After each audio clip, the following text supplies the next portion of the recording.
Hey folks, this is Mike Tango Whiskey coming at you with another prepping philosophy video. I want to talk a little bit more about what I am calling the crumble. It's the crumbling of our empire as we approach collapse, full-blown collapse. And I've done some videos on kind of situational awareness, and I wanted to talk a little bit about some trends that I'm seeing as we progress towards that end. Not a fun video, a little bit of a depressing black-pilled video, but I think it's important for us as preppers to be realistic about where we are, and it will help us prepare for things to come, right? And some of these things are already happening that I've kind of been noticing. So I wanted to touch on a couple concepts real quick. This phrase that I'm calling the crumble, right? So let's say here's a sliding scale of where we are to where we're eventually going to be. We'll call this collapse or SHTF, right? We'll just coin that. Well, we won't coin that phrase, but we'll use that phrase there. And under here, I would put collapse. Okay, collapse. And then over on this other end are some other concepts that I've been talking about on my channel, where that is turd on the carpet or TOTC, all right? And over here, what I'm gonna call the crumble. And I kind of see it as two sides of a sliding scale. Turd on the carpet represents events that are relatively local, short-term, they happen slowly, and it's not forever, right? It's a temporary situation. Now, we're going to see more and more what I would call TOTC situations, turd on the carpets, as the empire kind of slowly crumbles. It's like imagine an old concrete building, which is beginning to kind of fall apart, and eventually that will deteriorate to the point where the building will just collapse, right? So a slow crumble, kind of a slow burn until sudden collapse. And that's what myself and a lot of my viewers actually think is going to happen, and that's kind of where we see ourselves. You know, where are we at on this scale? I don't know, somewhere over here. But some people are like, we're getting closer and closer to that side. And over here is the proverbial SHTF, which, in my opinion, would be all of a sudden everywhere, very severe and most likely long term. Right? That's what I would call full blown collapse. Now, what kind of things can we expect as we kind of move, as the empire slowly moves towards this side of the scale? I think there's lots of things that could and are probably going to happen, but I just want to touch on a couple that I think are already happening and maybe discuss briefly what we can do to prepare for some of those things. The first one that I will put on here, and this is kind of self-evident. This one isn't that new. In the Bible, it says that Satan is the father of lies, right? I see deceit, and so it's been around for a long time, but I see deceit as the common thread that runs through most of the systems that we see today. I think it's the common denominator everywhere that we look, and I think it's getting worse as we approach collapse. Everything, all the information that we get, what percentage of it is a flat out lie or meant to at least mislead or deceive us, right? It's a lack of information. Think about our food system, where you pick up a box of food, you can't even trust what's on the box, right? You can't believe what they're telling you is in that box, because it's not. And it's probably worse, even down to the ingredients. When you read the ingredients, now they're changing the names of things that we have come to know as poison and bad for us. They're switching the names of it. They're calling it something else just to deceive us, because they know we're reading the ingredients. They know we're reading the box, right? So the food system, the education system, the media, right? All of the systems of this world, I think that deceit is the common denominator, the thread that runs through all of those systems, meant to deceive us about what is true and what is real. And I think if you can trick a population about what is true and what is real, boy, they got you by the hairs then, you know. And I think this is going to get worse with AI too. More and more, even on YouTube, the things that I'm seeing right away when I watch a video, rather than believe it's true and then try and find out which ones are fake, now what we're starting to see is such a proliferation of fake ones. When I watch videos now and it's something different and like shocking that I haven't seen before, I'm starting to assume it's all fake unless I can prove otherwise. So it's like we've passed this tipping point where everything is deceit, almost everything is lies, or at least that's the way that we have to view it. We have to assume that it's a lie until we can prove that it's true, which is terrible, and that's unfortunate, but I think that's where we're at.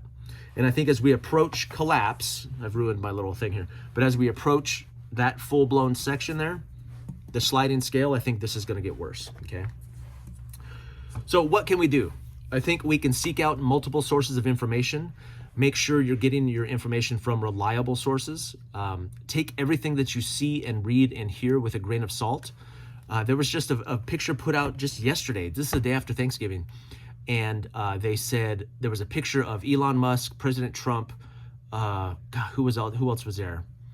Mike, the guy, the Speaker of the House, Trump's son, and then RFK.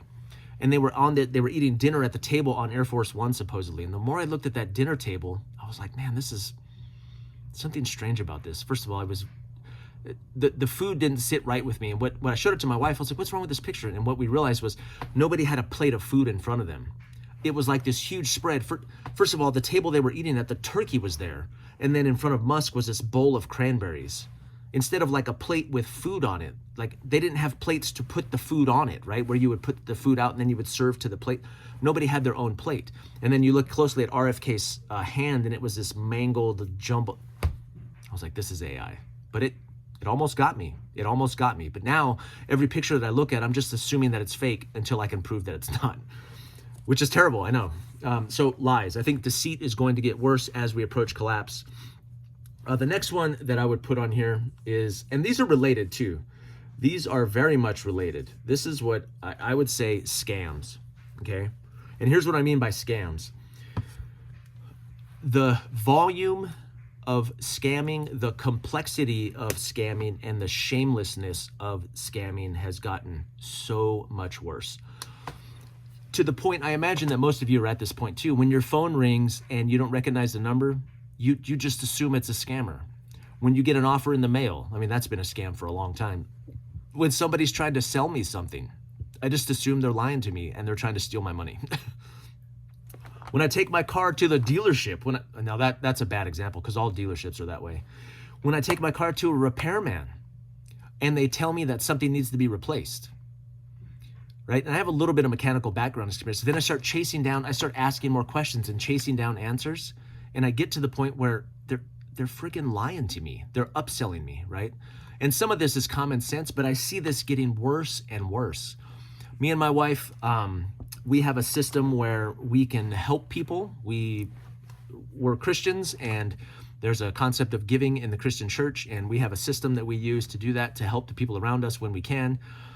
And we've been doing that for a long time. And when we help people, we used to assume that they needed the help, right? But what we're seeing is kind of this gradual increase of lying, scamming, stealing, just this shamelessness, this outright deceit to get free things. We're at the point where now we've kind of cut off the flow. Now we have to assume that whenever somebody's coming to us for help, that they're trying to scam us. And it's so gross. It's terrible to say that, I know. But we just assume that's the case, and then we're trying to be conservative with these resources that God has given us, right? So we ask a lot of questions, we slow down, we're not impulsive, we stop, we ask questions, we probe a little bit to make sure that we are stewarding the resources we've been given in a responsible manner. Now, it's like this 80-20 rule. It used to be 80% of the people that we helped were genuinely in need of help, and 20% of them were like lying and scamming. Now it feels like 80% of the people that are needing and asking for help are scamming, and 20% are really in need. And it's such a bad place to be. But I think we're already seeing that. We're already seeing an increase in the scamming that goes on, whether it's over the phone, whether it's through business, whether it's through relationships, people, and things like that. It's really gross. That's the one that hurts me the most, I think, and my wife too. She worked for a short time for a nonprofit where they were giving out, this is during COVID, And they were giving out COVID resources to, the government money was flowing through these nonprofits to people for housing.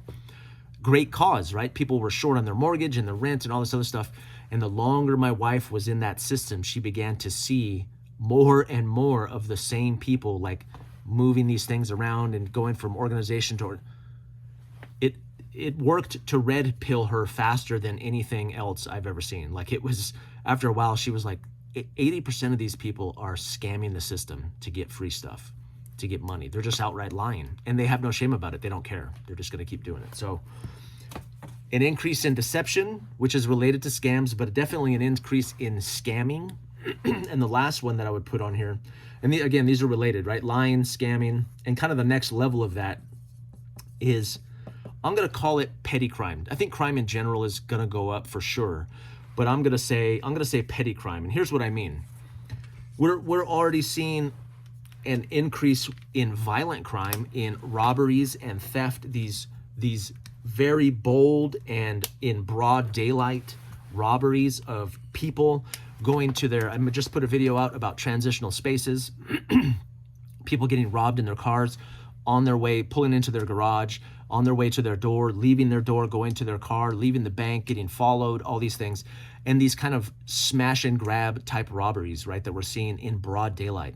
It used to be one or two people, singular people like robbers. Now it's gangs of robbers. And it's not just at night. It's all hours of the day. It's broad daylight, right? It's noon where they're robbing people on the street. We're seeing an increase in violence, like on transportation hubs and all those kind of things. So, but also petty crime in places where you would not think where you normally don't see that kind of thing happening, you're going to start seeing it. And we're already seeing that in the suburbs, right? It starts with like porch pirates, where you're seeing an increase in people stealing boxes off the porch, right? But you're going to see that more and more, where these people who are thinking about, like, the traditional way of thinking is, let's rob a bank in a city, right? That's not the norm anymore. Now they're robbing individuals out in the suburbs, right? These ideas and these concepts, they're getting bolder and bolder, and it's spreading faster and faster into areas and into businesses and things that you normally don't see. So where we used to be able to maybe leave our car unlocked, right? It hasn't been that way for a long time where I'm from, but maybe we're used to assume the best of people, that you could, leave your door unlocked or leave your car unlocked or set your stuff down, or that's going to get worse and worse for us, where we have to assume that no matter where we're at or what we're doing, that the possibility is that this kind of crime could start to creep into those areas. So how do we combat this, right? I don't think it's pessimism. I don't think it's being paranoid. I think being diligent, being slow and intentional, asking a lot of questions. So like with the lies, asking lots of questions can help you get to the truth. Scamming, you have to take what you hear and see with a grain of salt, right? And do your due diligence to make sure you're getting accurate and good information. And then with the petty crime, you have to raise your situational awareness. You're going to have to, the days of, I did the color code from Jeff Cooper in a previous video, and the days of being in white, where you were just like, la-di-da, headphones and head on your phone. Those days are gone. Those days are gone. Like, you're going to have to be in yellow and in orange most of the time in most places probably. So situational awareness, right? Paying attention to your surroundings. Instead of thinking that would never happen here, or it could never happen here, assuming that it might happen there. It might happen in that place, in that way, at that time. So again, this isn't meant to spread fear. It's just meant to kind of raise awareness that it's going to take a little bit of a mind shift as we start to enter hard times. We go from soft times to hard times, from TOTC to SHTF, from crumble to collapse. All those things are going to start to rise, get worse and worse. And I think it's important that we as preppers, especially the 68%, are prepared for these things, and that we're smart about it. So hope that wasn't too depressing. It kind of was, but yeah, these are the things that I see happening so far. And let me know what you guys think. I know some of you live in some cities and some other places, even other countries. What kind of things are you seeing as some of these places are kind of trending towards collapse? What are the trends that you're seeing that people should be made aware of? And maybe you can share those down below. So anyway, this is Mike Tango Whiskey, and I'm all clear.